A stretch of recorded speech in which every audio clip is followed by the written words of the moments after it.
عورت سے محبت بہت سے مرد کرتے ہیں، مگر محبت کے ساتھ ساتھ عزت بہت کم مرد دیتے ہیں۔ زندگی کے ہر موڑ پر صلح کرنا سیکھو، کیونکہ جھکتا وہی ہے جس میں جان ہوتی ہے، اور اکڑنا تو مردے کی پہچان ہوتی ہے۔ زوال آتا ہے ہر شے پر، مگر غم کو مسلسل عروج حاصل ہے۔ میرے اللہ نے مجھے اتنی محبتیں دی ہیں کہ دو چار نفرتوں سے مجھے کوئی فرق نہیں پڑتا۔ مرد کے دل میں دوسری عورت کی اور عورت کی الماری میں نئے سوٹ کی گنجائش ہمیشہ رہتی ہے۔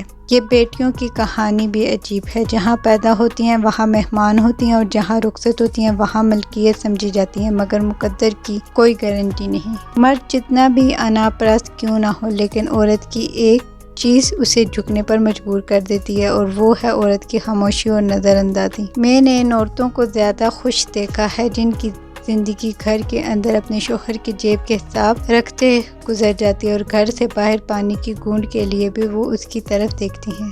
آج کے زمانے میں ایسا بہت کم ہوتا ہے۔ مرد عورت کو اس بات کا شعور ہی نہیں کہ کہاں کس کا اختیار ہونا چاہیے۔ مرد کی خوبصورتی اس کی شکل میں نہیں، اس کے الفاظ میں ہوتی ہے، اور اگر اس کے الفاظ بدصورت ہوں تو اچھا خاصا مرد برا لگنے لگتا ہے۔ وہ کہتے ہیں کہ کسی کے گھر روزانہ جانے سے عزت کم پڑ جاتی ہے، مگر وہیں اللہ تعالیٰ کا گھر مسجد ہے جہاں روزانہ جانے سے عزت بڑھ جاتی ہے۔ محبت کرنے والے یہ کہاں دیکھتے ہیں کہ انہیں کم محبت مل رہی ہے یا زیادہ۔ ان کے لیے تو بس یہی کافی ہے، من چاہا انسان پیار سے بات کر رہا ہے۔